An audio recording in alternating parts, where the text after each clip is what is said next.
Robo, Tony Romo, 40-yard dash, boy, don't be slow-mo. Get on the court, boy, I may go. Outside in the sun like Elliot Kobo. I'm running fast, LA de la Cruz. Turn on the JAFFOs, get my news. 7FL doing good, how I knew.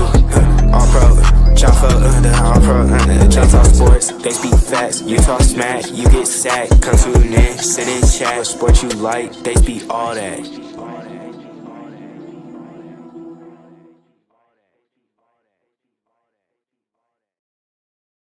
Hey, yo, ladies and gentlemen, welcome another episode of the All Pro JAFFOs, bringing you the highly elevated sports talk for the highly elevated sports fan. I'm your host, JP. Joining us in a little bit, you guys already know the GOAT, the greatest of all time, Mr. DJ Madsticks, and EJ Wizzle getting in there as well. But to start off the show, it wouldn't be a JAFFO show without some sort of guest, especially during this time of year. You guys already know the A7FL is rocking real strong right now. And we have another game wrecker of the week. And none other, it's not on the East Coast this time.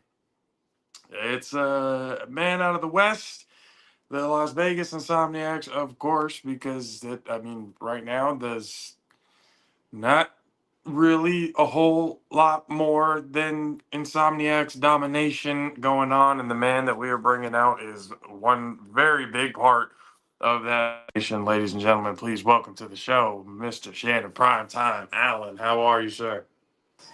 I'm good. I'm good. How y'all doing? How you doing today? We're good, man. It's another day in the life. Thank God woke us up today. So just moving through it, and man, I had to watch the game again. I wanted to get a little bit more of a sense of really what happened. I didn't get a chance to watch it live. I had to work. I had my 9 to 5, but I had other people watching, and I had to watch it for myself. Went back, saw it, and I mean, we've made it a point for at least this year for our game wreckers of the week. We had Huff in week 1. He did it all, offense and defense, and on special teams, forced fumbles, touchdowns, the whole thing.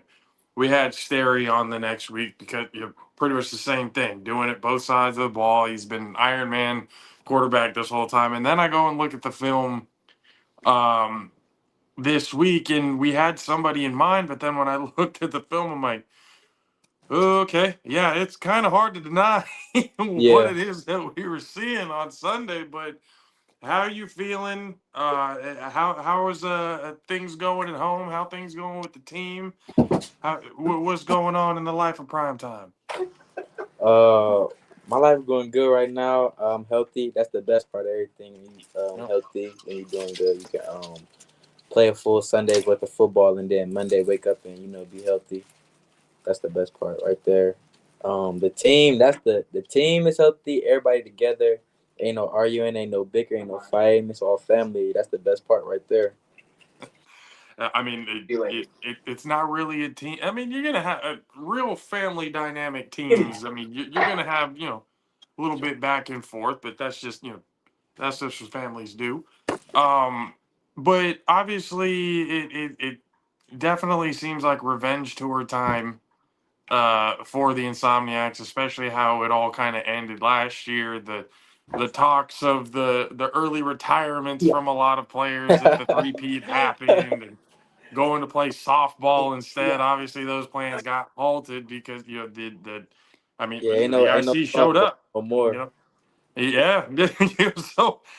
But for you, last year was your rookie season. You won our rookie of the year. I believe you won.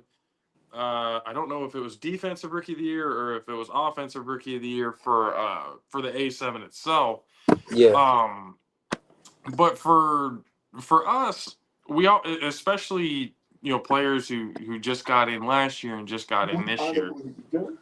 What made you want to even do that? I know a lot of people who first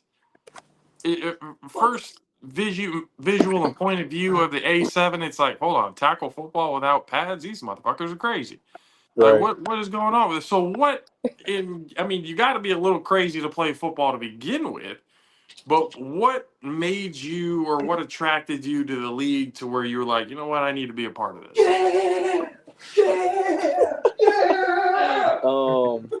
To be honest, it was like a couple of factors. The biggest factor was really Danye and Stevie Dyson. They was really like the two biggest factors because just watching not even just like the highlights, but just like the full games, you get to see like a gist of what's going on.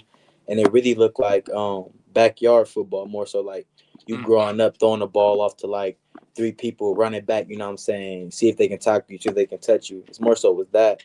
And then I kept saying, nah, I'm good, nah, I'm good, nah, I'm good. And then just hanging out with Danye more and more, you know what I'm saying? Seeing him prepare and like prep for the season. And then like finally like seeing what it's like them being out there, you know what I'm saying, just for practice or like stuff like that, you get a feel of it and it's like, whoa, like, okay, you get to hit some people. It's like, oh, we get to play on a link, like people get to watch us play, like, oh, we get uniform, like all of that put together. It's like, whoa, okay, like it's actually pretty fun. So it is more official than some people think. Exactly, yeah. Regardless of what a lot of critics and stuff like that like to say, it is an official league. I mean, they're trying to get it to that point, paying players and stuff like that, and we want to obviously grow the league even more, get on that ESPN because I tell people every week I still can't Yeah, figure out the fact when why you the hell see cornhole is on there and not A7, but yeah. And then another big thing for me was that I play flag with all I play flag with all the guys. Like I play flag with everybody that's on the team. Like everybody that's on the team, when I got added to the group chat and it was like, you know what I'm saying, like I got a welcome. It really wasn't a welcome because I knew everybody already. Like it was more so like you just playing with your brothers that you play with on Sunday for flag. This time now you tackling. So the support was already there from everybody. Like everybody was all in from day one, like when it came to me being on the team. And I was like, that was real big for me. Like everybody was like welcoming and I was like, oh, okay. Like I like this. yeah, I mean, it's turned into very much a brotherhood, not just certain teams and stuff like Right. that, but a lot of the A7 just in itself. I've seen a lot of the players. Yeah, there's some nice friendly banter, the shit talking. It's gonna happen, of course, but for the most part, a lot of the guys are looking out for each other, making sure that everybody's good, making sure that everybody's getting right, and making sure that everybody's taken care of. So and especially on the West Coast, I know Derek Duncan has been very much taking care of as much of that division as he possibly can. Yeah, of Um, course. and what he's done to be able to help not just the Insomniacs but every other team, sick with it, Hunters. I Yeah. mean, Gold folded, just before the season happened, but then you got the Silver State Stealth, who are dipping their toes in not just the A7 but now the Arena League, and then they just did the Beach Football League and all this other. They So they better be ready for Sunday. That's what they better be ready for. They better be ready for next Sunday. They don't need to be worried about no beach football, no nothing. They better be ready for Sunday. All that talking. I mean, where I look at it is going, the West has, and you can attest to this. You've heard it. I know everybody's heard it. There's not really, how you would say, like the greatest competition against you guys. You guys got damn near every one of the best players in the area, and That's another part that goes in the flag though, because like if you watch, like if you just go out on a random day in Vegas and then go to flag, you'll like look at teams and you'll be like, well, he's good, he's good, and you ask all of them who they play for, they all play for us. So it's like, you know what I'm saying, we get the best players, and it's like cancel egos. Like you ain't got no ego on this team. You know what I'm saying? Like, yeah, I'm prime, but Danye Showtime, so it ain't no ego. You know what I'm saying? Like I could say I want the 3-on-1. If Danye walk up and tap my shoulder, it's like, all right, you know what I'm saying? It's more so like there's no egos. It's like we all know what we are. We all know what we can do. So let's put it to the test. And with the shorter season and everything now, with the play and the announcement now that the championship's going to be in Bullhead, again this year. Oh my The God. Final Four will be out there in Jersey. You hear that? Y'all hear that? Bullhead for championship. Where that at? Arizona. It's Arizona. Thank God it's an indoor stadium because y'all don't want to play on the outdoors. Y'all play in Vegas heat, and that's something. Arizona. Ooh, when the last time they had the championship out there in Arizona, when we showed up, it was 138 degrees. Yeah, I'm you from shoot- Ohio, bro. You Yeah. can't say stuff like that to me. It's Yeah, hot out so, there in Vegas. I know that Vegas heat during the Final Four last year was something, but that Arizona heat, again, thank God that it's indoors because Yeah. that would be suffrage on the outside for sure. But we got it's now it's been set there, but the outlook, especially with the shorter season, I mean it's an old cliche, but obviously everybody's focused. Everybody wants to win. There's money involved. Everybody wants to get that payday at the end of the year. Yeah. Nobody really wants to overlook anybody, but the Insomniacs' point of view, at least from your standpoint, how you've been seeing the team moving and grooving the whole entire time. What does it seem like? What is that focus looking like going into the rest of the season? Every week is like week to week, no matter who we play. Like even like people always talk about the competition of who we play. We really don't care who we play. It don't matter who line up in front of us. It's more so like that. Like it don't matter if we playing the Gold, the Hunters, the Stealth, Sick with It, the Renegades, who else over there? Like it don't matter. Like we're gonna prepare the same way, we're gonna talk the same way. That's just who we are, you know what I'm saying? We're gonna be cocky, we're gonna talk our shit, and we're gonna play football. Like we really ain't gonna back down from we not gonna back down from nobody. So it just is what it is. Like we really look at every game the same, you know what I'm saying? 1-0, win the game, and it's not 1-0. We want to like beat your ass, like we want to beat you bad, like we want to put a beating on you. We don't want to just go 1-0. Watch how we do the stuff. Oh my God, 50-0. 50-0. That's kind of low. I like that. That's a little. That's a little. I mean, if we're gonna get a prediction of a score, let's try to break some records. I mean, shit. He said he don't think they're gonna get out the third quarter. No, they definitely not. That's They're not even gonna come out of kind of been the halftime. They story gonna be though. like, It's been a rarity that you guys get out of the third quarter to begin, or get into the fourth quarter of play to begin with. Yeah, and that's where it comes down to like the I think something competition I say aspect. we can start slow, we can start fast. We still gonna have 50 at the end of the third.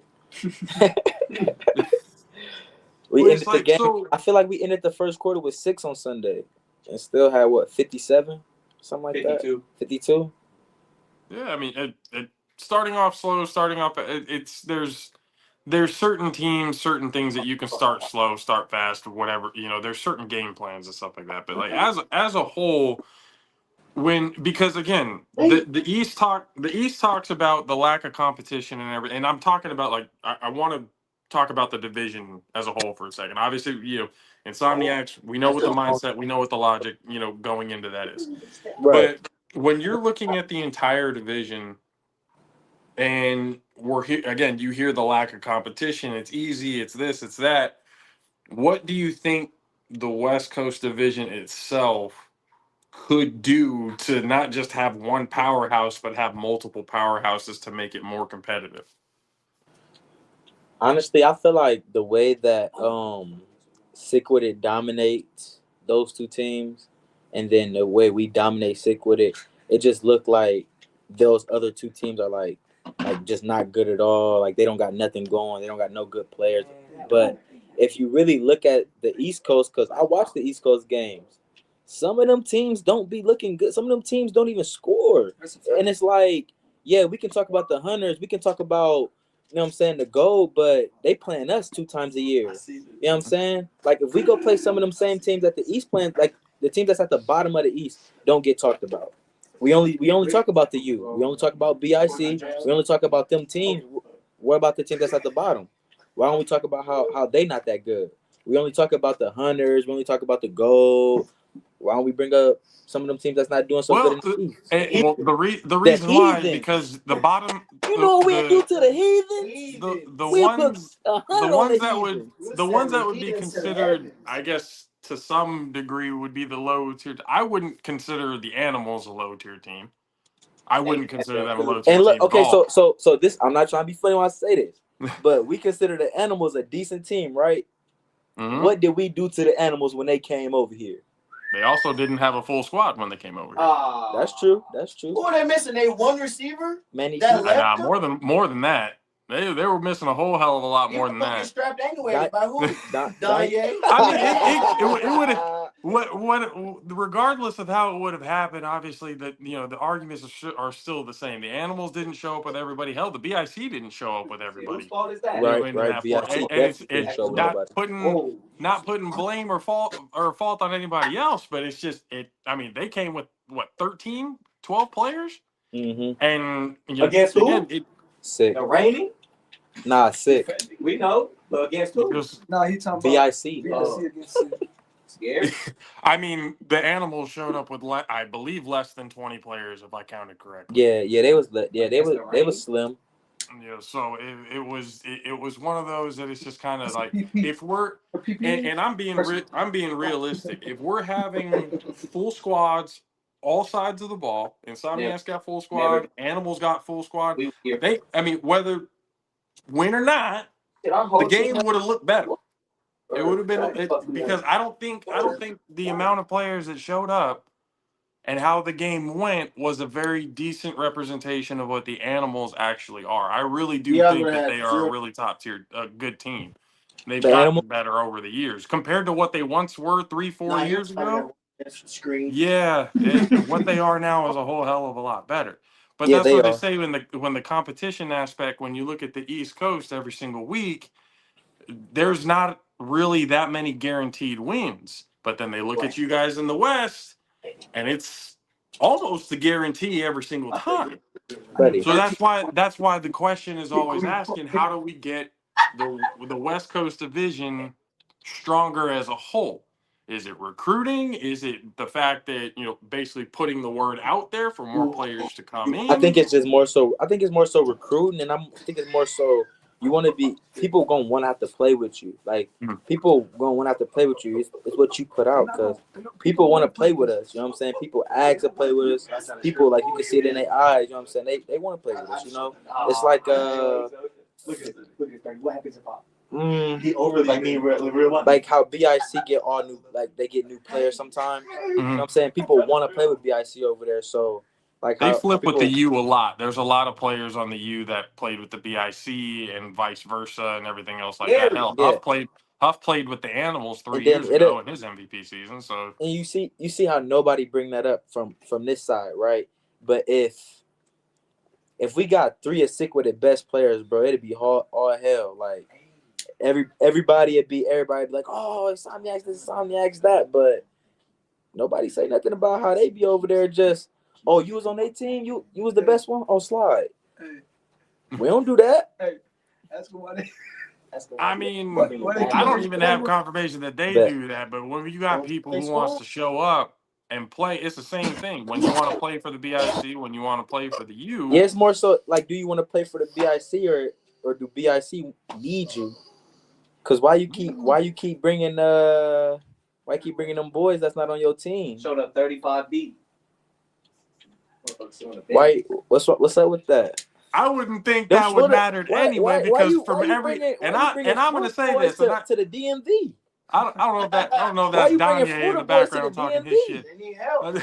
Can't do it But themselves. I said this, and I've said it to y'all, and I've said it to a lot. I've said it to Scooter, I've said it to Munchie, I've said it to everybody. Y'all roll deep, they roll deep. It don't matter, right? At the end of the day, who's got the dub? And a lot of the players that showed up for the BIC didn't even play anyway. Hey, they rolled up 35 deep and short. Yeah, they didn't play. They didn't play all season. They didn't play all season. There was a lot of them that I saw on the sideline, and I was like, yeah, y'all definitely showed up today, but a lot of them didn't. Like, where you been, bro? I said the same thing. I was like, well, where'd y'all come from? But then, at the end of the day, the same players who had been playing the entire season were still playing both sides of the ball in that game, even rolling 35 deep. Yeah. So it's that you can roll with 35 deep. It doesn't matter. Y'all roll 35 deep wherever y'all go. All whether from it's Vegas. East But the Coast or same West all Coast, doesn't matter. Most of there's a lot of guys on y'all's bench that barely touch the field too. So the same argument can be made. Mhm. I'm not gonna. I think that's Danye in the background. There's that y'all got some cheerleaders on y'all sideline too that wear a uniform. Let's be real. You know, let's be real. You know, so it's like everybody has their role. Some of them are just minus the pom poms. All right, let's just be real with it. Some So of them just again, minus the pom you guys pom. got your squad who hit the field, who put up the points, who put up the W's for y'all every single week. They Right. had the same thing. It was a pretty evenly matched game. Yeah, it was. It was a The good game. 75 yards was a little, different. Nah, that's we a know what But that was. regardless, Don't throw it to what? Danye. Don't throw it to Danye. Don't throw it to Danye. Okay, so here's my question. What They Danye had did. somebody. They had somebody who, after the first time Danye ran it back, they decided, you know what? Let's have a game plan and not give the best 3-on-1 player the ball. You can't So do we're that gonna with throw a it out of the back of the end zone every You single can't time. do that with You a can't full do that field. with a full field. He got to throw What? that. No, I'm sorry. Mark Bagway can throw it out of the back of the end zone on any field. I've seen him do it plenty of times. We That's gonna not have to even see an it excuse. consistently then. We So played my question we becomes: played in the same stadium we about to play in, and he did not do it once. who was throwing it in the back of the end zone the He entire wasn't time? throwing it in the back of the He end zone. wasn't throwing Danye it. was taking it out, and that's what made the difference. Danye took it out one time and he took it back, and then they said never again. He was Scared. going up the back of the end zone. You talking about? I think they talking about the Bullhead. first. I'm talking about in Bullhead Bullhead. the first year. In He Bullhead. Oh, that was out in Florida, and that was a whole different game. It's the same. And Bagway he said- was throwing it though. And He said- that was a was throwing it. Florida team. That's not even Yeah, talking, but and that's years ago. We're talking he about. said- It's the same. He's saying they're saying Bagway didn't throw the ball out the back of the end zone their first championship game. But that's not to say he can't do That's it. Will. Park in the front. All right. That's not to say he can't do it, because again, I've seen him do it on multiple occasions. Nah, I have to. The dude's got a cannon. He got a cannon. But then for sure. my question when became, we because played last year in the championship, Yeah, so bro, when you it put left the his ball hand one time, and like I just walked to the sideline and just heard boom. Yep, you just that's the thing. So then my question became, okay, they took away your best 3-on-1 weapon. Did y'all have anybody who could throw it out the back of the end zone at 75, or y'all just decided to keep throwing to Hollywood for some strange reason? We ain't have nobody. There we go. So when you have a game plan that can outdo a certain, if they can take one aspect of your game completely out of it. We got somebody now. We got somebody. Well, if you got somebody now, that's cool. And good to see somebody now if they can throw it out of the back of the end zone, this time on a 100-yard field back in Bullhead. But we're talking game plans, or we're talking, like I told everybody, I don't want to hear no excuses. My water bottle in there. No excuses about how the game went down. It was a hard-fought game. Both teams played their asses off. Whoever came out of that was a great game, by the way. yeah, that's what I'm saying. It was one of the better played championship games. Even watching it now, it just make me like. It hurts a little bit. You want to get back. You want to get the lick back. For sure. And how do you think BIC felt the year before losing to y'all on their field? We was all having our camaraderie after the game, all like on the little benches outside of can you put ice in it for me? Outside of like the game and stuff, and I had a few conversations with those guys, even Corey Hamlin, everybody. I had a conversation with everybody. I think I talked to you that day. If you had a conversation with Corey, you probably talked with him for about 4 hours. Nah. that dude. Nah, he was talking. Stay talking. It was a good conversation. He talked to me. Well, he found out I was from Ohio, so yeah, we talked for a minute after that. But I talked to Stay. I talked to Worthy, and just like hearing it and seeing it in their eyes, like just we wanted this bad, like we wanted this, like Stary saying everybody lost before they won. And I was just thinking, like, he was like the only team that the only team that came into A7 and won was literally, he said, y'all. He was like, but, you know what I'm saying? He was like, everybody lost. He was like, I lost. He was just pointing at everybody and saying, like, how everybody lost. Bagway came up to me and was like, yeah, like, I lost. Like, you know what I'm saying? And I just was like. There wasn't really a shame in it. Like, yeah, like I didn't have no shame at all losing. It was just more so like, I felt like man, like just like when you grow up and you like you see a team lose and you be like, damn, I wonder what they thinking. You know what I'm saying? Like that was me. Like I always, you see the people win. Like you see Tom Brady win 8 championships, but like the teams that he beating, like what they thinking, So it was more so that, you know what I'm saying? Even on the plane ride home, it was like, ooh, like I can't wait. Because I know we gonna be back. I know we gonna be back. I can't wait. Oh no. I mean, it's gonna be interesting to see because I know that you were playing strong. I know that you guys did that. Yeah, there's everybody. I'm tuned in. Everybody knows. Everybody knows. Let's go. Love the respect and support, really do. For sure. But it. So now you guys got almost a little taste of it. So now it left a bad taste in your mouth, which I know, talking from a lot of people, like it almost felt like not everything was given to where it should have been. Yeah, it was. And now there is that, and sometimes losing a big game like that is the best thing that could happen for a team. Yeah, the best thing that can happen for a team and its players, like players, coaches, everything, losing the championship. Sometimes it is, because then it gives you, when you do nothing but win, you start thinking of, oh, we're gonna go play softball next year. We're gonna retire. We're gonna do that. That's when you start thinking that, when you do nothing but win. But now that there's that little taste going, oh, okay, it almost reignites the fire. Right. So now you come into this next one, guys, make it to the championship, then we'll definitely see that if that fire comes to fruition. It's more so like It's one of those things that I wouldn't look, especially that type of loss. I would never tell anybody, oh man, y'all hang your head on that one, so because that was bad. No. That was one of those games, whether you won or lost, either team was going to come out of it the other side better.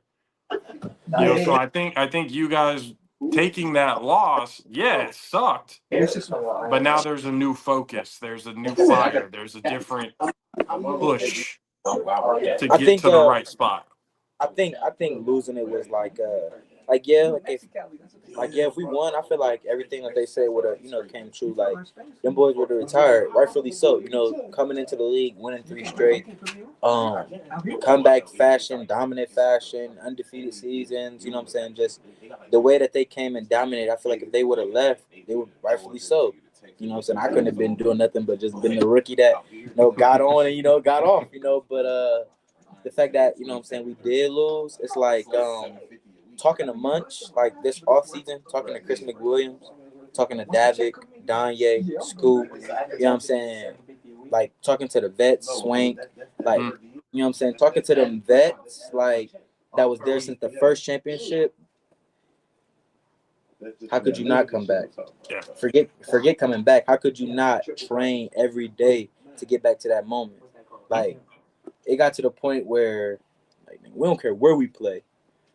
We'd go back to Jersey, same field. We want it. Like we don't care. And that should be the mindset. That should 100% be the mindset. And looking at this team, the more I watch, that's one thing that I did think going into it, how are they going to come back from it? And from what I've seen, I like what I'm seeing. I like the fire. I like the passion. I like that re-energized look. It almost looks like that old unstoppable force again. Yeah. So now it's looking like that when because I like studying, so I watch games. I'm trying to think of a game that I watched. BIC played the U in the championship game 4 years ago, I want to say. About 4 years ago, yeah. About 4 years ago. And when them boys lost, just like the look in their eyes was like, man, they wanted to be, they wished the game started right then and there again, running back. And I was like, that's A7FL football right there. Like, I can't wait. Yeah, no, there's a lot of passion in this league, and that's one of the reasons why I want to see it get better. And looking at new players come in with that fire, especially ones as yourself and everybody else who's been able to join the A7 East and West Coast. I think the league is in good hands, and I think it's going I in the feel right like direction. great hands, and just the fact that the league be doing stuff for the players. You know what I'm saying? Like the fact that the goal got, like they didn't want to play no more. Then the league was like, okay, you can play everybody twice. It's like, you know what I'm saying? They didn't have to do that. We could Yep. have just played like our little 3 games, waited weeks, and then been sluggish for the playoffs. But the fact that it's like, yeah, you can play everybody twice. It's like that builds the Yeah. league. You know what I'm saying? That helps. That makes teams want to come back. Yeah. So More exposure and stuff, like the better, honestly. But we need to get this program lifted and go straight to get to ESPN, because again, I'm tired of watching cornhole and fucking pillow fighting on ESPN. This shit is absolutely ridiculous. But Prime, appreciate you for coming on, sir. Hell of a game this last weekend. Good luck this Sunday, you and the rest of the squad. We will definitely be watching. Appreciate y'all once again. Game record of the week, ladies and gentlemen of the Jaffa Army. Shannon Primetime, Allen. See him again on Sunday this week against the Stealth. Let's see if they can put up that 50 burger like they just promised. So Well played, we'll dude. see you later, sir. The rest of the all squad, right, we'll see y'all later. We'll see y'all on Sunday. Ball out. So, Still 50-0 halftime. okay. Clock right there. All right, Prime. We'll talk to you again soon, sir. all right, appreciate you for having me, man. Oh, Y'all be yeah. safe. Yes, sir. Mr. Primetime. I mean, it's always great. Always great to talk to more people. Oh yeah. No games this week, Easter Sunday. Not this Sunday, next Sunday. Sorry, appreciate that, Mizzle. For By the way, Mizzle, if you're watching, text me that ESPN thing. It logged me out again. Trying to watch that Texas UCLA Final Four game right now. And speaking of that, congratulations to the South Carolina women's team as they beat the UConn dog coach can shit go out of suck UConn. a fat one for his after game. Gino's Gino. been so sour. Why? He's salty ass. You mad because you lost to a black woman, Gino? Again. Don and the squad came in here and whipped y'all ass. That was belt to ass if I ever saw it in the Final Four. Holy shit! I've never seen ever seen a UConn team get whooped that bad. I've never seen it, but that was wow. I mean, he was definitely mad about something. Even Coach Don was like, I don't know what the hell his problem is, but Because he mad because he got his ass whooped. I'll be mad too if I lost by like 20. when you get accustomed to winning, you take that L. It's like, Yep. it is what it is. But I mean, congratulations to the South Carolina team as they make another championship appearance. Hopefully, it's against my Longhorns, but we will see. I need to see at least a national championship get won in some sport. Fuck, like whether it's football, basketball, women's basketball, hell, I'll even take it in golf or tennis. Y'all not beating Baseball, Don and something. them. I mean, I don't know, man. We're having trouble with UCLA right now, 20-17 going into the half. But we'll see how it goes. UCLA's been a good team, but Texas has always been strong this year. I think I saw somewhere that it was the first time I have to send the one-time passcode to the email. I wouldn't even know how to do that. We'll worry about it later. That's fine. But I mean, yeah, kind of going back to A7, it's been strong. Obviously the Insomniacs are, a hell of a team. They're always going to be a buzzsaw going to get up against anybody. That's a task and a half against any team. But the team's got a new fire, man. When you're looking at them, and that's what he told them. Like, sometimes you take that L. That's the best thing that can happen to your team. Look what happened to the BIC the year prior when they lost on their own home field. What'd they do the next season? Completely undefeated. Stary throws for 2,000 plus yards, no interceptions, and they get a championship win. Sometimes you got to be able to kind of take that L and reconnect and reevaluate and be able to come back to the next year stronger. But we'll see how it goes. I believe there's what 2-3 games left in the season. of a 5-6 game season. But we'll see how it goes. But again, they said the Final Four is in Jersey, and the championship is in Bullhead. Now, they said that last year, and it got changed 2 weeks before it even happened. I already told Mizzle, if that shit changes again, 2 weeks or so prior, is like I'm not showing up. I'm not going. I was like, I'm just not gonna do it. I'm tired of being told one thing and then something else happens, and it's just that got to get our shit together before the season even starts. That's what we got to do. We got to know this shit. But the fact that it even got announced just as recently as this past week is still like, come on, we need better than that. We need to be better than that. As the year ends, it's got to be one of those things that automatic talks of, okay, what are we gonna do now? So it's like, where are we gonna have the championship this year? What are we gonna end up doing? So if it's in Bullhead, cool, keep it in Bullhead. Another 140 fucking degree trip out there. It's goddamn hot out there. Again, thank God it's indoors. Yeah, absolutely, Prime. Anytime, sir. Anytime. But we'll see how it goes, man. A7's always been an exciting league, and I need to be able to see this shit on ESPN. I know it's on different streaming services. I know it's on DAZN. I know it's on Tubi. I know it's on everything else. But getting it on the big networks is what should be the plan. Obviously, players and stuff, it's just going to cost money, and we need to find that one millionaire person who's willing to put some money down in order to make that happen. But until then, we got to do what we got to do, promote as much as we can possibly promote, and go from there. But it'll be very interesting, especially the talks that I've had with not just players, but some of the coaching. And I've actually talked off air and everything like that with Center, and he's got a new owner lined up for us, I think at the end of March going April, or at the end of April, so at the end of this month. So we'll see how that ends up going. They've been sharing the stories and collaborating with us during social media and stuff like that a little bit more this year, so that's always nice. Just got to get those subscriber numbers up.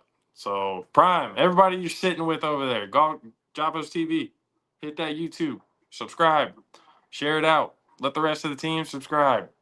Got to get the whole league in on this one. The fact we got to get to that monetization mark. Call to action, everybody. Like, share, subscribe, be a friend, tell a friend. That's how it should be. Looking out for each other. So I can I ask you this? Mm-hmm. How does Kirk Cousins keep making so much money? He got a good ass agent. Fucking, that's a Hall of Fame agent right there, pal. That's all his agent. Yeah, they ain't there. He just sit back. That's his agent's job.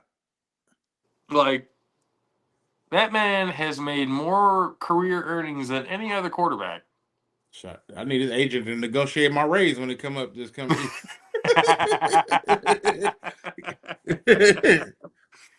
I really want to know Mizzle's take on it. Obviously, him being a Raider fan, and the only reason why I have the shield on me is for 10, and that's it, and that's how that will ever be on my chest. So once again, Mizzle, fuck your team. But I want to see how he feels about it, because the overall consensus, there's not a lot of people very happy about it, especially since number one overall pick obviously projected to be Fernando Mendoza. But I don't think so. Here's what I think. The only bad part about getting Kirk Cousins is the fact that they paid so much fucking money for him. Mm-hmm. Was it a four-year deal? Yeah, but from what I hear, like, I don't think I think the Raiders are only paying like a year of that. I think the team he was just with has to pay the majority of that contract. If you go look at the contract, I'm trying to pull it up now. I don't think the Raiders are only having to pay like a small portion of that contract. So you mean to I tell me think the he's Atlanta Falcons are paying yeah, for? the Atlanta Falcons are still tied to the majority of that contract. I'm trying to pull it up right now, but yeah, from what I keep hearing, it's not a The Atlanta Falcons are finding more and more ways to fuck themselves. That makes no sense. I yeah, only mean, 20 I know that they would have the dead cap, because of the only fact that they paid so much and then released him. yeah, only 20 million is guaranteed. The deal includes a club option for 2 years at 80 million. It could be worth up to 172 million over 5 years. Jesus, Yeah, that's a deal he's with not 2 going to be years. there for that long. I don't think he'll Nah. be there for 5 years. Hell no, he won't be there for 5 years. At tops, he'll be there for what? 2, 3? Mm-hmm. I mean, the only reason why I think it's a decent idea is because you're getting a veteran quarterback in there, and I'm not going to sit here Well, and and act then like and Kirk the Cousins Raiders are isn't saying like smart. they don't want to start a young quarterback. They want him to I develop. They don't, yeah. So. exactly, and I think Mm-hmm. that's a good move. Yeah. Paying that much for a bridge quarterback, not so much, but but I do like the idea of him sitting behind, or getting Fernando Mendoza, him sitting behind Kirk Cousins for a year, maybe two, and just pick from the mind. Because I mean, Kirk Cousins, he's a smart quarterback. He's a capable quarterback. So being able to kind of learn everything from that aspect, I think that would be good for him. Yeah. So the Raiders only paying 1.3 million in base salary and a 10 million roster bonus. The Atlanta Falcons cover the remaining 8.7 for a 20 million total. Oh my God, Atlanta! Yeah. Yeah. So Atlanta getting the brunt of that. Yeah. Oh my God, Atlanta! Yeah. What is wrong? What is wrong in the ATL? Did you see their jerseys? Yeah. Those basic ass fucking jerseys. Yeah, so They the look like the Raiders, Cardinals. he receives 11.3 from the Raiders, 1.3 million plus a 10 million guaranteed roster bonus, and 8.7 million from the Falcons. So they not paying the whole contract. So most of it is coming from Well, I mean, hey, if you can get a player to basically take the brunt of the punishment so that your young guy Mm-hmm. can develop, and another team is paying for it, hey, Yeah, fuck yeah. it, Why I take not? it Yes. too. Yep. I take it too. You're basically getting the guy for free almost. Mm-hmm. Just that yeah. No, I Gino's over here pissed off. It was officiating during the mid game. Man, you got your ass whooped. I don't think officiating sit.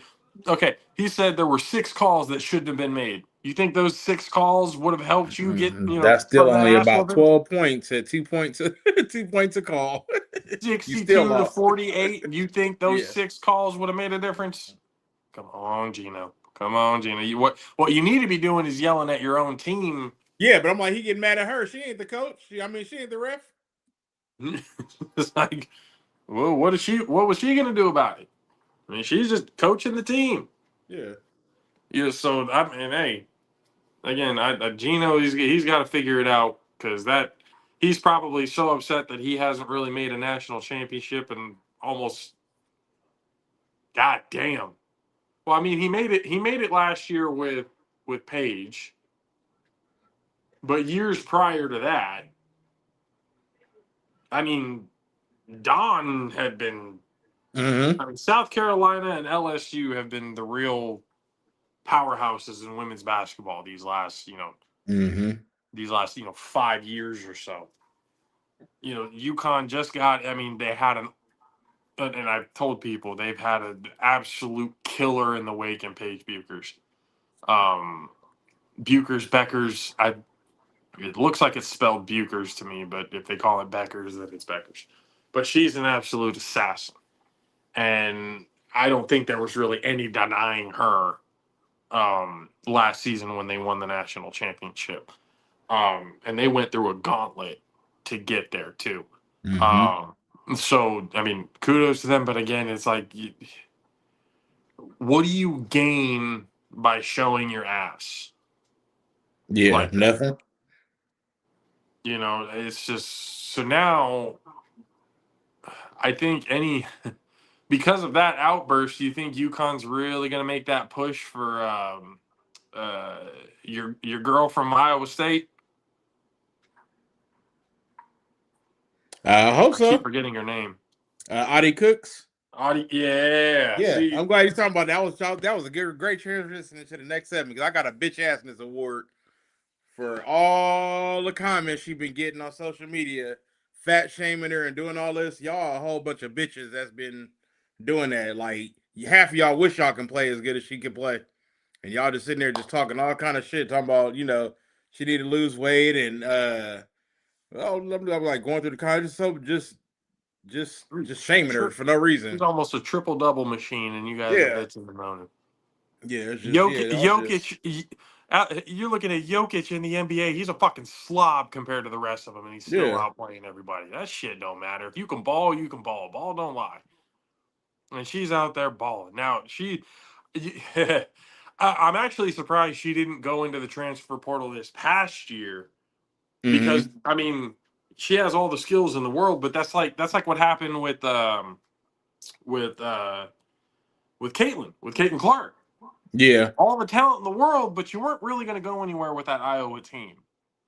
They didn't build enough around her to be able to have good complementary pieces to get that far. And when you're looking at Iowa State, they don't have the NIL money or near prestige as any other of these teams. So the fact that Cook's got them that far should Mm-hmm. tell you how good Yeah. she really is. So now she's hitting the transfer portal. I'm thinking it's going to be one of the top three. He's She's going to either going to Nah, UConn. be. He's she going going to to set. UConn. Nah, she ain't going to UConn. She going to South Carolina. Mhm. Don I was finna going to Don say finna she's get it either going to right. go to I Yeah. don't South. think I she's mean, going to we go to thought UConn. I UConn don't could be an think. option, Nah. but not after today. Not Yeah. after today. No. I think she's going to go to UConn. Nah. Not to No. deal So with his it's now. stupidity. Now it's going to be a toss up between either. I really do think a toss up between Either that or LSU. USC. No. Yes. What? They Yeah, got that's one of Squad the. That's coming back saying next one of the year. options is They USC, got Squad LSU. coming back next year. But yeah, I think I she should think go. I I think USC got think people she are should go to Squad. believing. I UConn. think people are believing in USC just based off because of the name USC. No, they have Squad. US Have you not seen USC. Squad that they have? I do, and I'm not impressed. I'm just not. UCLA is better than them. The way I look at, I'm looking at UCLA going like, man, they wiped the floor with USC. I mean, this year I think it's all they didn't really smoke. have Squad this year. I think Next it's year all though, smoke and mirrors with USC. It's all nah, because of the next year prestige in they. the name. What has the school USC in any sport? What have they done the last 10 years? I think you're feeling like that because of Caleb Williams. I think that's what it is. Ever since we seen Caleb Williams No, cry in the stand, most of my hatred from Caleb Williams stems from the fact that he played for Oklahoma. That's where my hatred for him stems from. And it's just but the hype around USC hadn't been, or at least in football, they haven't been shit since fucking Pete Carroll left. it ain't. Since they damn near got the death sentence, from all the recruiting violations and stuff like that they did. They haven't been the same. So they haven't been shit in football. They haven't been shit in basketball.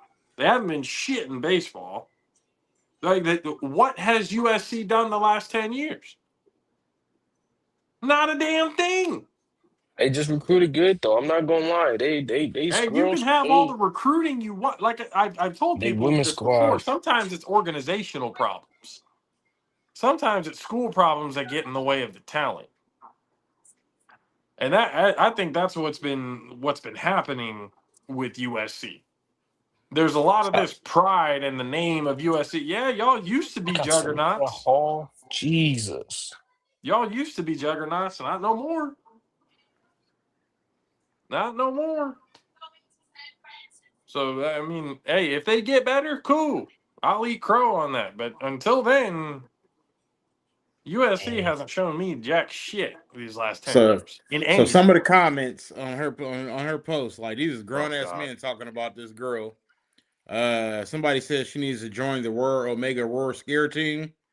Is the Ooh. portal big? Is the portal big enough? Packers could use a left guard. The Saints need a right guard. Um, okay, who's got the best cafeteria? damn, now no one else can go through the portal. Like the memes that they have on here, it's like sickening that people like would act like this, like towards somebody. Like y'all just Most of cyberbullying and be That's real. people ain't crazy. never fucking picked up a basketball a day in their life. Yeah. Somebody And said if they maybe you did, should they were like transfer from Stephen the. A. and didn't even average 2 points a game. Yeah, that's what I'm saying. Half these people can't even like play ball, and Some y'all of in them there probably just. can't even see in their own pecker, let alone get on the court without pulling a hamstring. Mm-hmm. Like it Somebody said Vegas needs someone to help protect Mendoza, and just some evil, bro. shit, dude. That's It's just crazy. horrible. Like I started reading, I was just like, man, let me turn the comments. I'm like, I'm a big fan of her. I'm like, I'll fight all of y'all. It's just, Bishop, give us a word. Give us that Raymer word. dang. Did you see his video? You see his video, Joe? Yeah, I did. Yeah, I was like, I all right. saw it. Now, see, but I've been seeing him since he little. Since he was about 6, he's been doing that since he was about 5, 6 yeyears old. Bro, we're not talking about religion tonight, man. No, that's a lot. That's a logical census pod. Yeah. I was gonna say from the GTA churches down to the real churches. Here comes Yep. EJ. from preaching in GTA 5 to now. Hey, believe it or not, I still preach on the video game. I ain't gonna lie though. I believe it. Anywhere you got to be able to spread the word, man. That's cool. I'm good with it. Yeah, but it's the prodigy is gonna have to be the preacher soon. It's gonna have to change at some point. That's No, the no, no. We can bishop. still. No, we can still, we can still try to, keep it like that and flip it into some, with the prodigy, we can still keep it like That that. go a whole show right there. He got a whole preaching show he could do on JAFFOs TV. You can bring a Bible study every week. That's the whole show.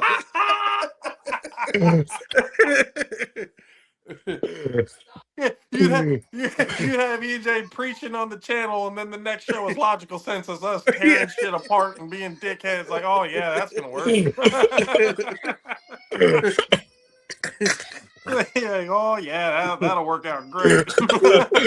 Oh my gosh, bro. People would look at our channel going, I don't even know what's on here. Like, bro, Yeah, like what is like, going on, got bro? all Like, kind of stuff on here. Yeah. We got all sorts of entertainment. That's why this is the one-stop shop. This is where Yep. y'all need to be able to get all your entertainment. That's where it needs to be. You need to get a sermon from like, you. bro.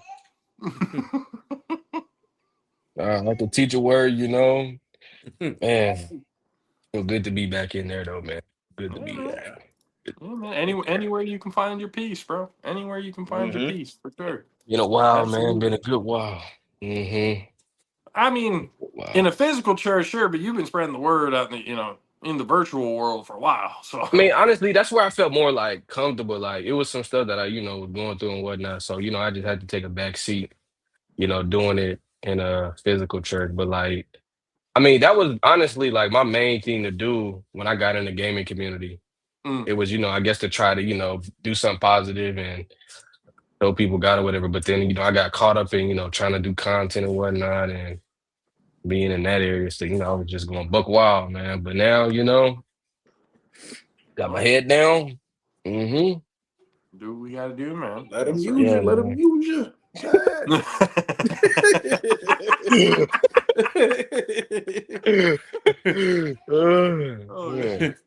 I mean, it's been I mean, shit, man, it's been a hell of a week. I'm loving what's been happening with the channel. I'm loving what's been happening with not just this show, but I mean, we've Man, y'all obviously going been getting. strong. What you call it? What's that? The Dungeons and Dragons? Man, y'all going strong with that. I'm loving that. Yeah, I mean, Mhm. finished that session last night, and it's going on campaign 2 now. It's What's up? there's and then the DNA, the Digital Nerd Alliance, with Hold on. Mizzle that we got going there, and the Mad Sticks Experience that's gonna be rebooting That's and coming coming this in week. Yeah, soon. I'm And trying to get a couple Mm-hmm. episodes. What I think I'm gonna do is do a bunch of pre-record because my schedule's up right now. I'm on a 9-day stretch at work. I'm working 9 straight. Yes, I'm on 9 straight right now. So I'm gonna try to it's probably like not Monday try waterfalled, to is it? record like a huh? Is it waterfalled? Yeah. Oh, So yeah. So that shit waterfall this week, sucks. and then my new schedule starts next week. So then I'll Mondays, Sundays, and Mondays I'll close, and then Tuesdays I'll do a mid, Wednesday, Thursday early, and then on Friday, Saturdays. So I get Ooh. to my summer DJ schedule. Yeah, weekends off. So yeah, I gotta Mm-hmm. do 9 to get there though. I mean, Yep. Yeah, this day that's what 3? I got 2 opens this week. I got open tomorrow and open on the Sunday. So I got a double open this week. So yeah, that's yeah. shit. That's tough, especially the waterfall schedules, man. Fuck that. Yeah, I yeah. fucking hate them. No, and I have them at work that I have now. My Fridays are usually 5 to 1. Yeah. Saturdays are 7 to 3:30. Then Mm-hmm. 8 to 4:30, and then 9 to 5:30. It's a fucking bitch and a half to do waterfalls. Oh The yeah. closing, and then I do closing from time to times on Tuesdays. So Okay. it's just kind of like, ugh, that's that management shit for you, man. You Yep. gotta do what they have you. No Yeah, doubt. so but I mean, there's a lot of really cool stuff going on with the channel. I'm excited for it. We're getting Ring Cut Psychology podcast back up and running as Wow. well.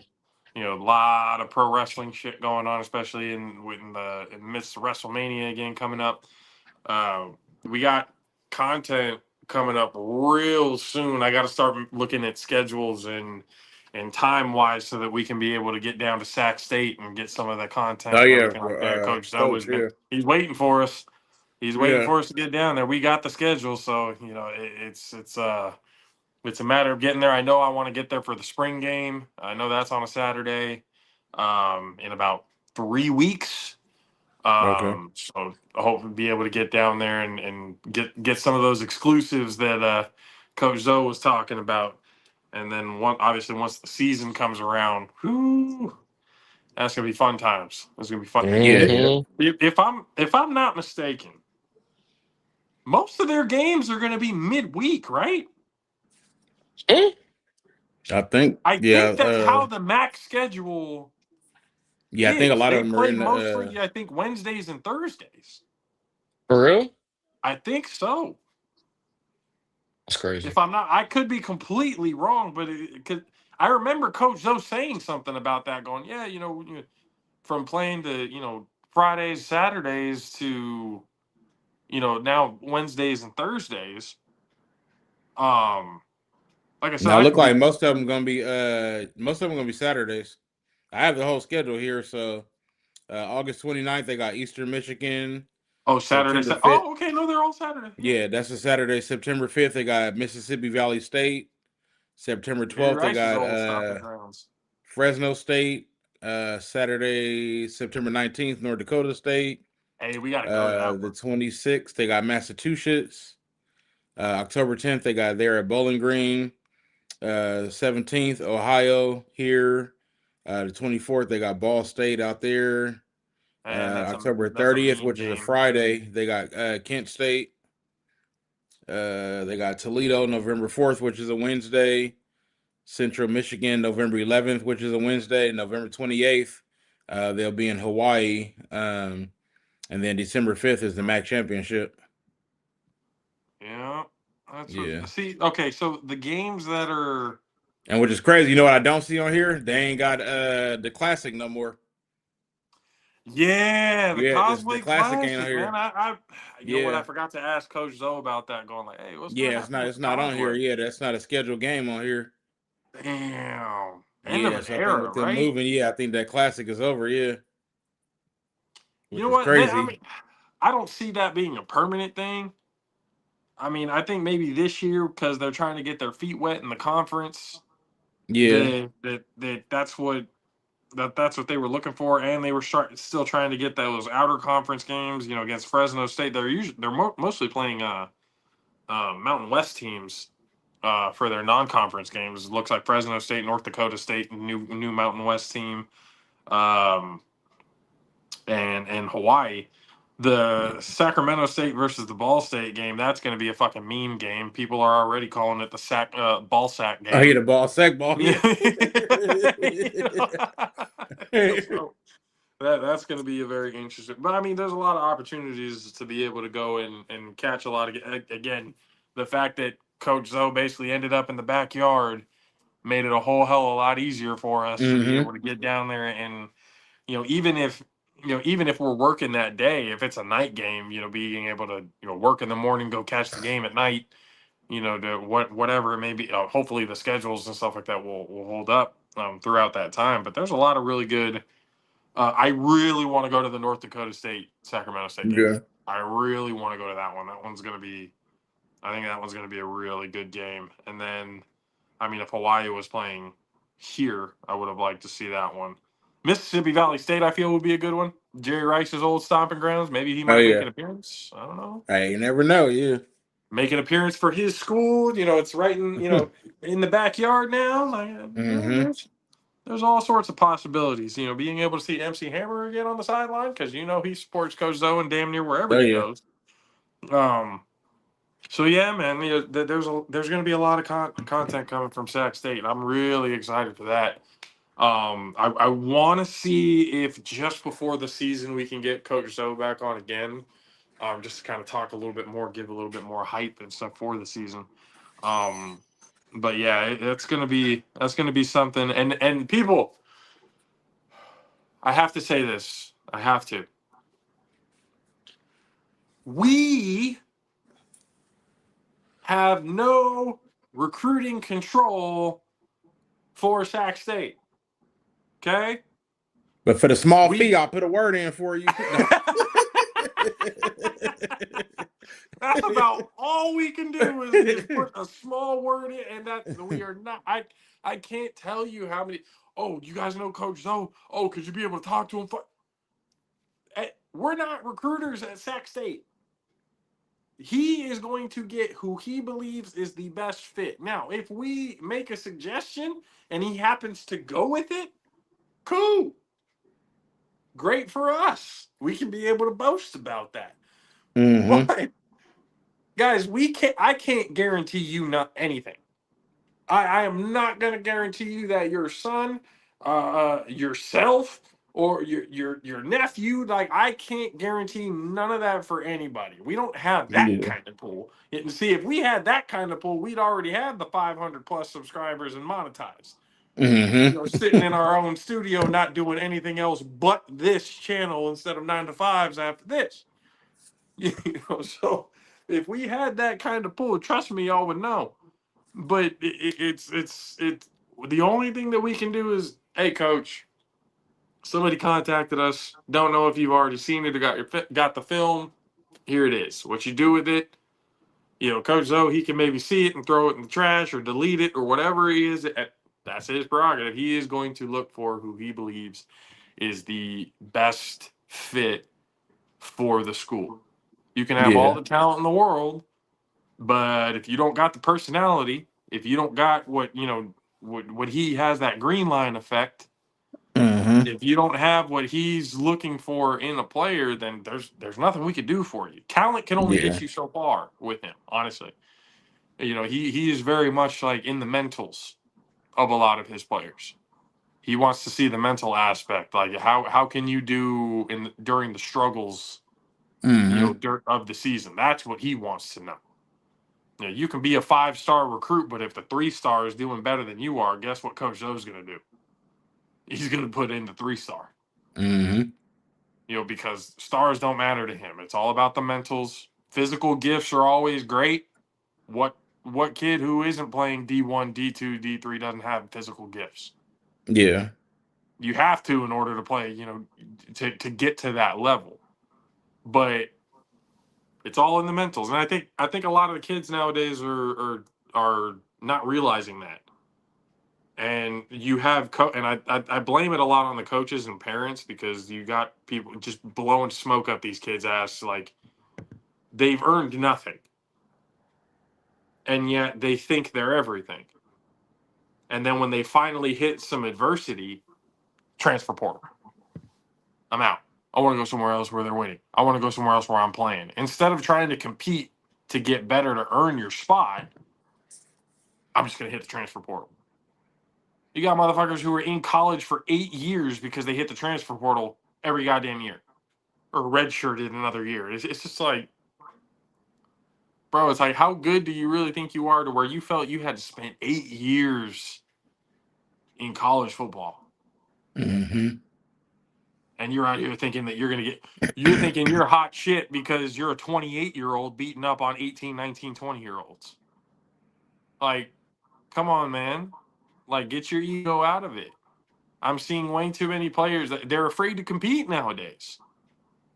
Like, it's crazy to me. Nobody can put their ego aside, and I blame these coaches and their parents for blowing so much smoke up their ass. Hey, some of these parents got to be able to tell the kid, "Hey, man, you had a shit game today.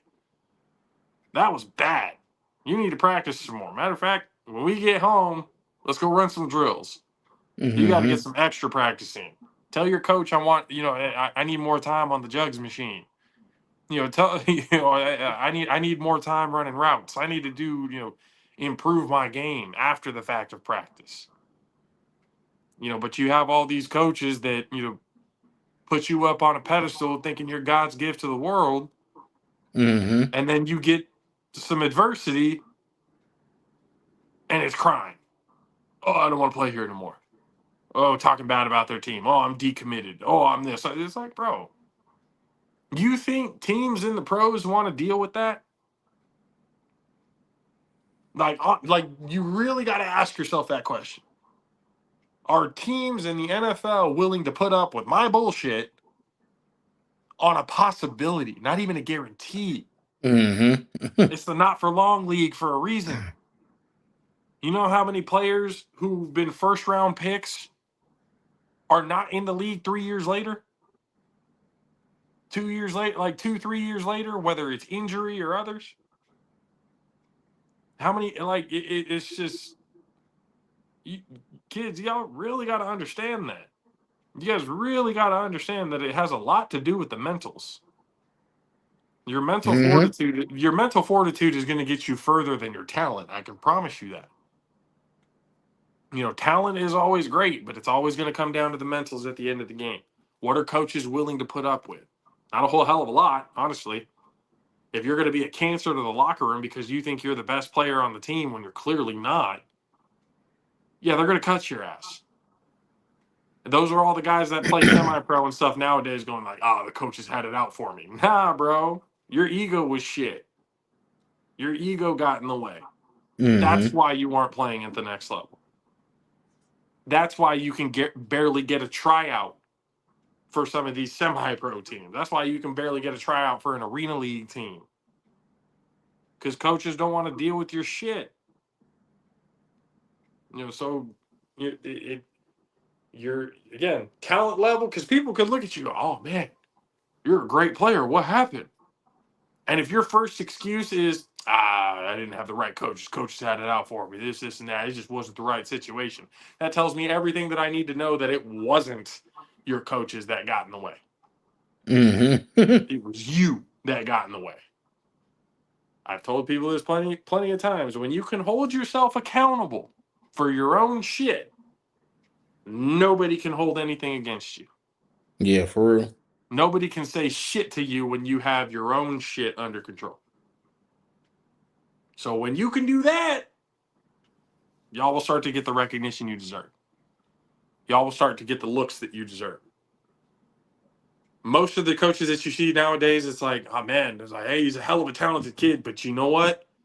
I like his attitude. I like how he's a team player. He's Mm-hmm. somebody who's willing to sacrifice himself for the team. It's not me all the time. That's what coaches look for. Coaches reward that shit too. Like when they see that you're willing to put it all on the line for your team and you're not getting the stats, they're going to force feed those stats. Mm-hmm. Hey, you know what? This kid has been putting in the work. We're going to reward that. We're going to get him the ball a little bit more often. We're going to put him in these situations. We're going to test him in this. We're going to test him in that. All that shit comes together when you put your ego out. Obviously, you're dealing with type A personalities and egos are fucking everywhere. Professional football, baseball, basketball, fucking professional wrestling, wherever you want to call it, there are egos everywhere. But finding that diamond in the rough, one thing that those one thing that separates a legend from a wannabe is that ego. Mm-hmm. How many Hall of Famers in any sport do you see where people can talk about them and go, yeah, man, he was all about himself? Not very many. A lot of those Hall of Famers, I would go as far as to say at least 90% of the Hall of Famers. I don't want to guarantee that 100% of them were team players because that's probably not the case. All things Yeah, considered. yeah. T.O.'s a Hall of Famer and he was a shit teammate. So so that's what I'm saying. I'm not going to say 100% of the time that Yeah. happens, but I would say a good 90% of the time, the Hall of Famers that you see, not only were they great players in their own right, but they were great teammates. Mm-hmm. And I think that's where it's missing nowadays, and especially in the high school. I mean, fuck, you got kids in high school right now. They got their own camera people on them. This kid Ryder Lyons out here in Folsom. He Mm-hmm. hasn't done shit at BYU yet, but he's got a documentary coming out. That's What crazy. for, bro? You've played high school football. What documentary are you? What is interesting about that so far? You haven't done anything at BYU yet. Anything Mm-hmm. for content, bro. Anything to Eh, get a That's buck. all it See is. that? Yeah, it's See just all that's about the that's content what these tells days. Yeah. me when you're more about the content. I mean, I need to see more than Hey, content. what's his high school story and where did he come from? His high school story is, as far as I know,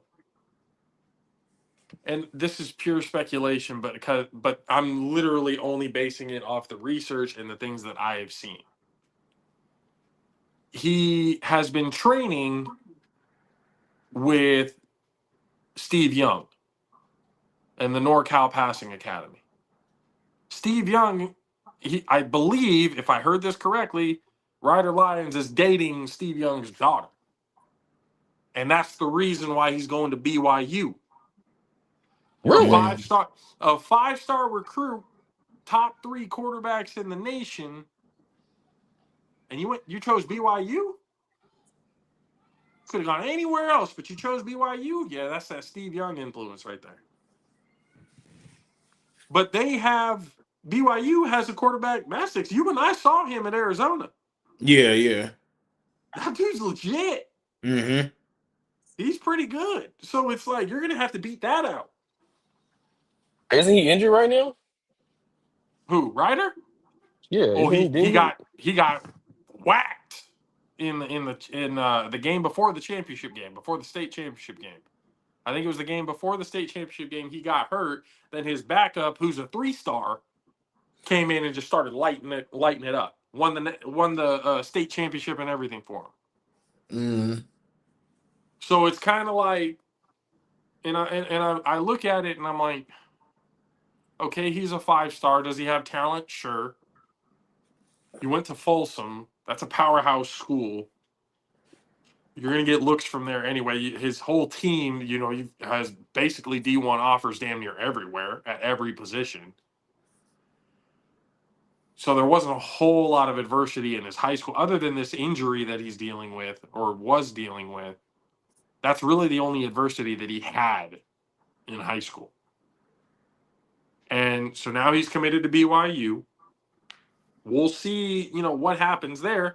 I don't think he's going to start as a true freshman because, again, that quarterback that's there at BYU, that dude's a stud. Yeah. And he can do it all. He can run and throw. He's a straight dual threat. So do I see him beating him out in his first year? No, I don't. So then what are you going to do then? Are you going to be like one of these other kids who's creating content because they're a 5-star recruit and transfer? Or are you going to stick it out and compete? I mean, he's doing all the things that BYU wants him to do. He's going on Mormon missions to Mexico. He's doing all this stuff. Like he's doing all of that right now. But when you have been chosen to go to a school to compete and you're not getting the looks that you originally wanted, Mm-hmm. you gonna move or you gonna stay? You're gonna compete or you're gonna bitch and moan and go somewhere else? I know that 3-star that was backing you up. I know he was hungry as fuck to be able to show his talents. And Bruh, damn he sure was he going did. He won the state crazy. title. You know, so now he's got extra offers and stuff going somewhere.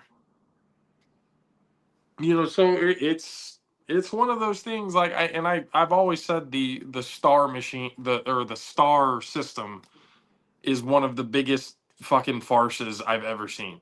Because most of the 5-star, 4 5-star kids that you see, a good amount of them play for private schools.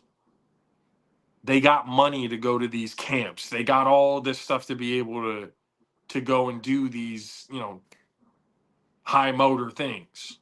Being able to pay somebody to follow you around with a fucking camera. Apparently you got that kind of money. But the 3 stars and below, those are the kids that go to mostly public schools. Those are the kids who came out of the gutter, came from nothing. Family doesn't have all the money in the world to be able to send you to every fucking camp in the country. Mm-hmm. But what happened? You came and balled out. And that's what I'm saying. I think 3, 2, 1-star, even 0-star kid, those are the kids with the hunger. Those are the ones you want. And there's a lot of guys that are in the NFL that were 0-star, 1-star, 2-star, 3-star recruits and are balling the fuck out in the NFL. George Kittle, I think he was a 2-star recruit. J.J. Watt, future Hall of Fame defensive end, 0-star recruit. You know, there's plenty of examples out there of kids who didn't have all the, and that's what I'm saying. The 4 and 5 stars, those are for the kids that have the money to go and do whatever it is, you know, to be able to make these camps and get the more exposure and the whole thing. You know, so that those are the kids that get the smoke blown up their ass and things kind of given to them along the way.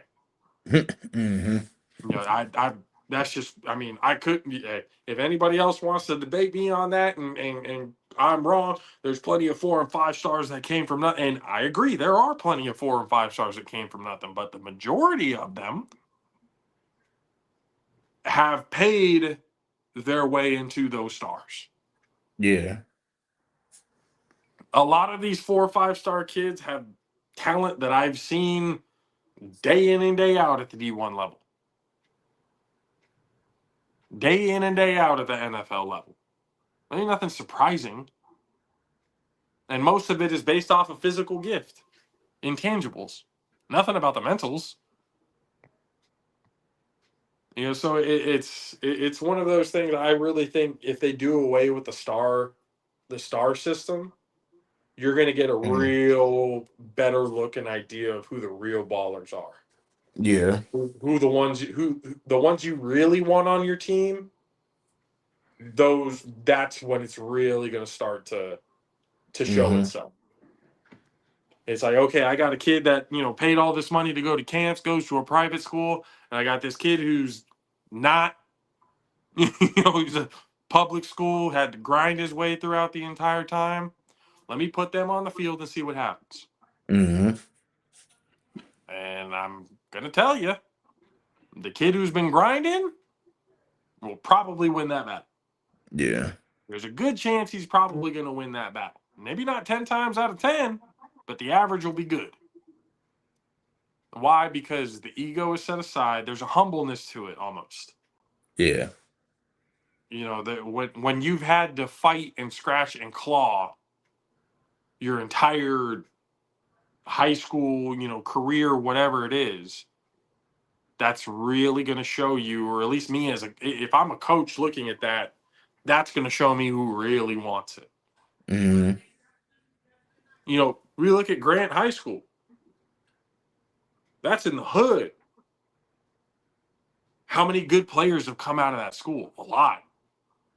A lot of really good players have actually come out of that school. But those motherfuckers had to grind to get there. Yeah.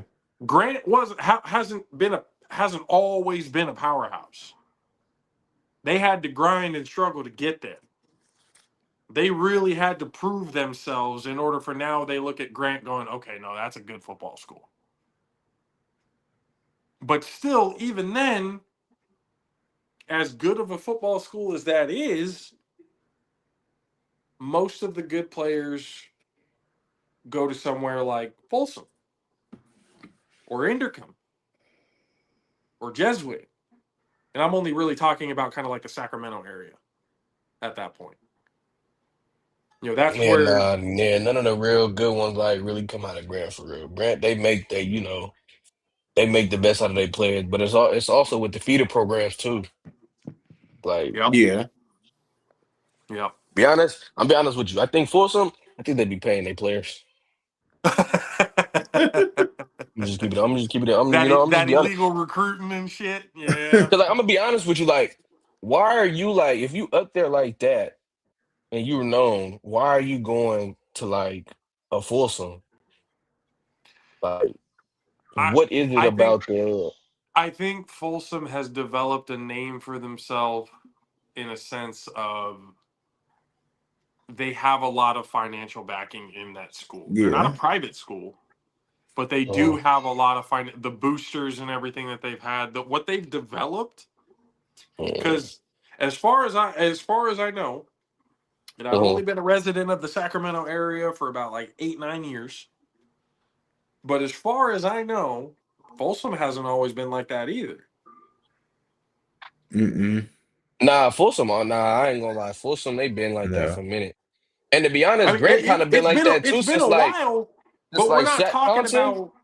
They Grant and Folsom, they kind of been like that.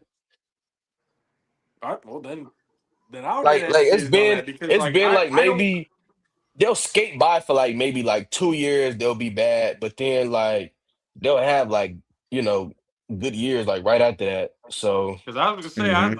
I've passed by Folsom plenty of times. I think if I'm not mistaken, there's only 7 state titles that I've seen up there. No nationals, I mean they and don't got all. natties right now. They don't got natties right now for high Yeah, school. they do in high school. Yeah, they do. Buford High School in Georgia just won the national title for high school. There's national champions. There's always been national champions. They handed to them though. Like they pat like they don't play like an actual game for it. So they have like the They did state this or no, year, they have the well, oh yeah, they did. They won. I forgot who it was did that, but they did play for one natty this year. and I think Hmm. that's a trend that's going to happen as years go by to Yeah, they actually definitely put need like to a start playing for a rightful. natty. But Hmm.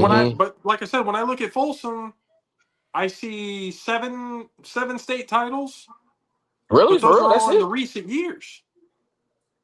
They only have 7 state titles? As far as I know, I think maybe eight at the most. I could be wrong. Here, let me check that out. How many state how many state titles does Folsom High School? 6. 6. So I was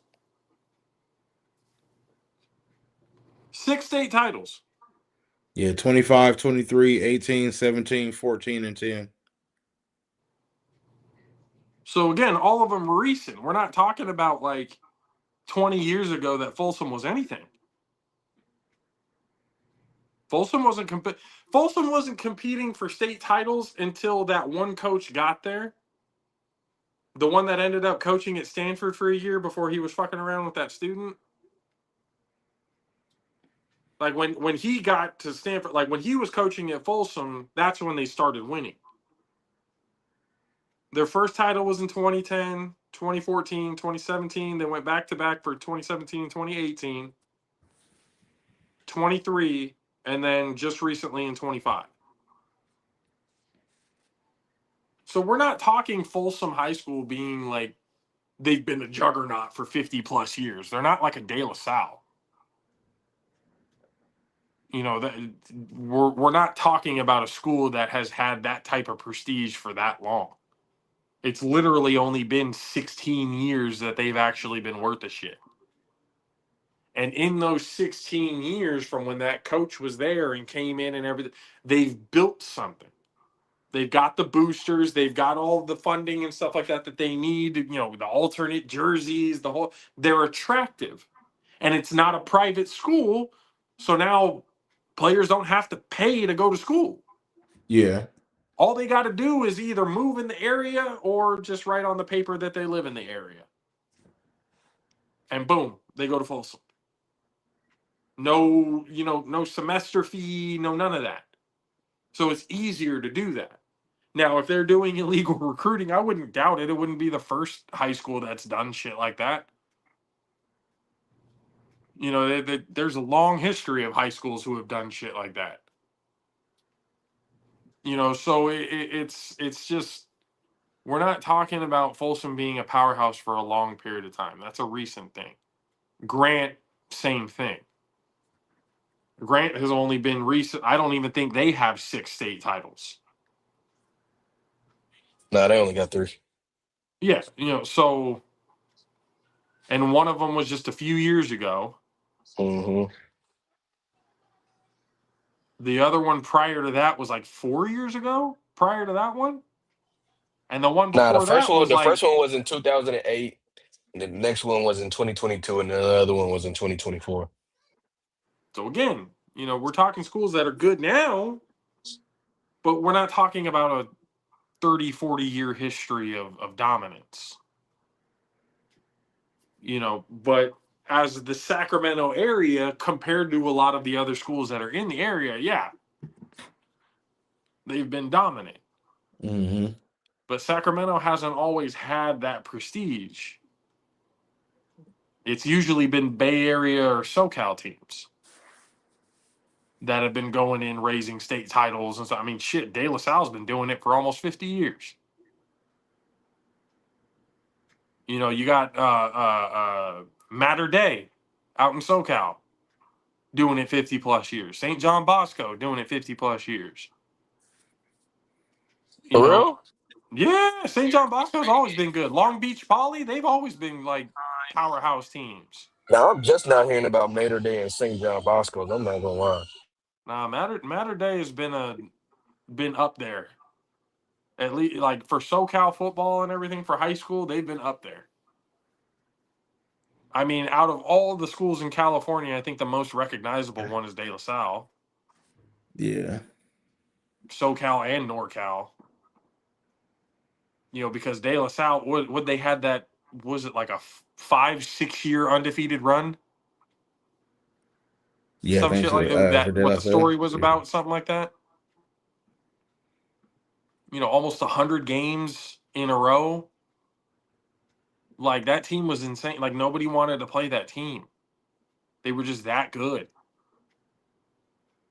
You know, so it's just, there's a lot of things that go into building good programs. Coaching is definitely one of them. If you can have a coach that has everybody buy in, you're going to have success.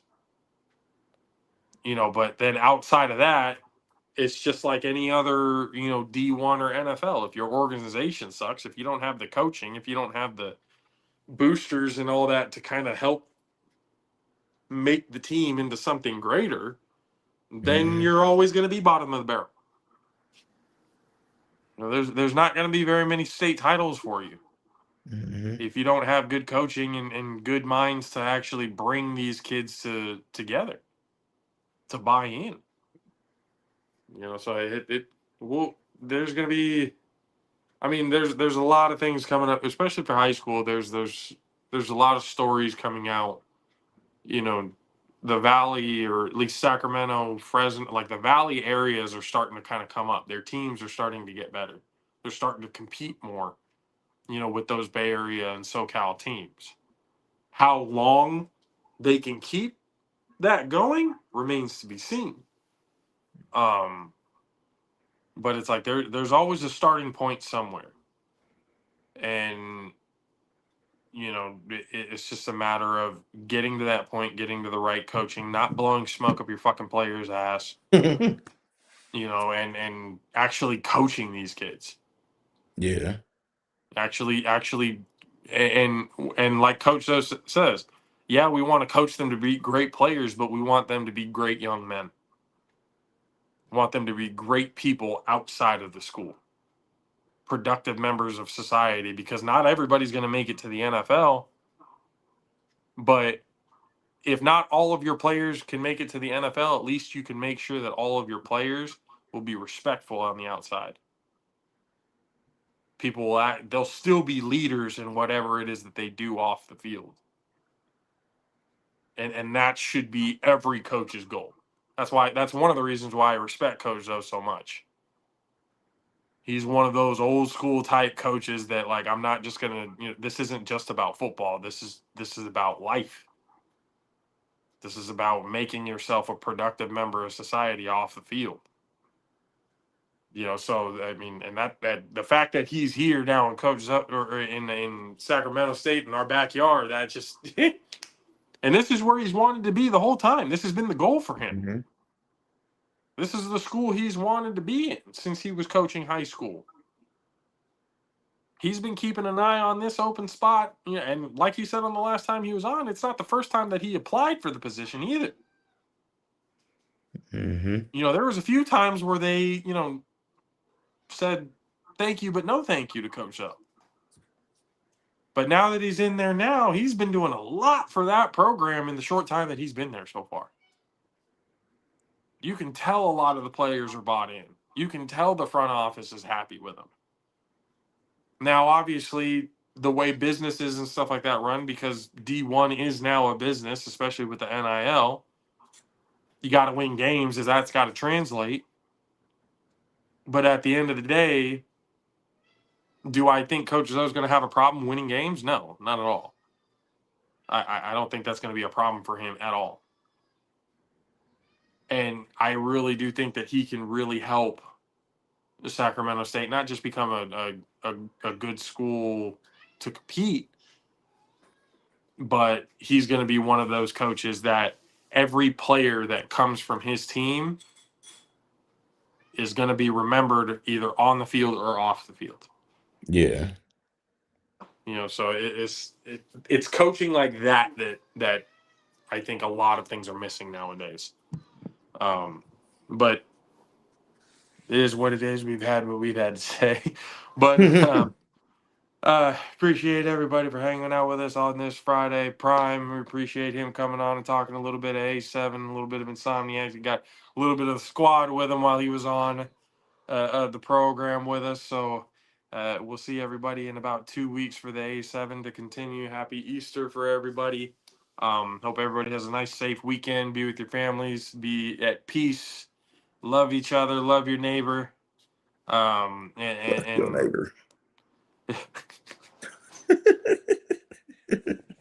No, it's not what Jesus said. Again, whole different program. But but we appreciate y'all for hanging out with us on this Friday. We will see you guys again soon. Enjoy it. Go to JAFFOsTV.com. The All Pro JAFFOs collection is in the merch store now. There's collections for everywhere. So now you don't have to go down the full list of merch to be able to see what you want. Now, whatever show and whatever merch collection that you want, you can go straight to it, click it, and get exactly what you need in a shorter amount of time than having to go through. Good Lord, at one point we had 75 items in the store with no collections. So you had to go down the full list. The whole list, yeah. Page after page after page after. I was like, yeah, I gotta make this a little bit simpler, because even myself looking through is like, fuck me. All right, this is taking too long. By the time you get to page 3, you're like, I don't even want to look anymore. I'll get what I can find on page 2 or page 1. So the collections and stuff, and I mean, if you want to look at everything, it's in alphabetical order and stuff. So if you want to look at everything, the whole list, by all means, you can still do that. But all the collections from each one of the shows that are on JAFFOs TV are on there. So once again, go to JAFFOsTV.com. Hit that merch store. It's the best way to support the channel, as well as hitting the like and subscribe button. Be a friend, tell a friend. Goal right now is to get to that monetization point of 500. We are getting closer and closer every single day. I believe we're at 419. When we hit If we hit 420 on 420, that would be hilarious. I'm not gonna lie. But once again, the goal is 500, so let's get there and be able to celebrate the organic growth of JAFFOs TV. Because again, we don't buy followers. This shit's all organic. This is all legitimate support from everybody who has been with us for the last 6 years that we've been doing not just this show, but developing into JAFFOs TV of what it is today. So once again, we appreciate everybody from the Jaffo Army for chilling with us today. We'll see you guys again, whether it's this show, Logical Senses, whether it's Botched Initiative, Mad Sticks Experience, Ring Psychology Podcast, the Digital Nerd Alliance. Like, again, everything for everybody, one stop shop for all your entertainment purposes. Hell, we might even have some sermons from the preacher. Yeah, you can't tune in on Come. Sunday. You can take you to church. Take you to church. You're scared, go to church. We appreciate everybody. We love you guys. We'll see you again next time. For myself, JP, for the greatest of all time, DJ Mad Six, for the prodigy preacher man, Mr. EJ Wizzle. We'll see you guys again next time. Deuces.